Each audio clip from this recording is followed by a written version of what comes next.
ఎందుకు ఈ మాట చెబుతున్నానంటే, ఈ రోజున యవన సమాజం ఒక ఎక్సైట్మెంట్ కావాలి, ఒక ఫన్ కావాలి.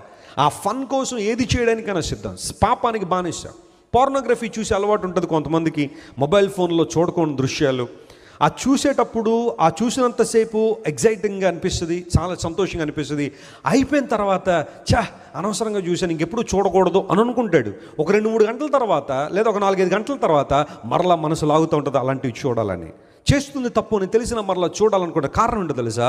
పాపం చేసే ప్రతి ఒక్కడు పాపానికి ఏమైపోయాడు? దాసుడైపోయాడు. ఎదుటి వారిని మోసం చేయడం తప్పు అని తెలుసు, అబద్ధాలాడి డబ్బులు సంపాదించడం తప్పు అని తెలుసు, అయినా మానుకోలేడు. కారణం, దానికి అనవాళ్ళు పడిపోయాడు. అడవి గాడిద అలవాటు పడిపోయిందట అని బైబిల్లో రాయబడింది. కొన్ని రకాలైన పాపాలకు కొంతమంది అలవాటు పడిపోతూ ఉంటారు. బైబిల్ సెలవిస్తూ ఉంది, ఆ పాప దాస్యములో నుండి ఒక వ్యక్తి విడుదల పొందాలి అంటే, ఆ పాప బంధకాల్లోంచి బయటికి రావాలంటే, పౌలు మహాశయుడు ఒక మాట రాశాడు. ఏమన్నాడు తెలుసా? ఏ ఉపదేశ క్రమము మీకు అప్పగించబడిందో దానికి మీరు లోబడాలి అన్నాడు. స్తోత్రం చెప్పండి. హల్లెలూయా.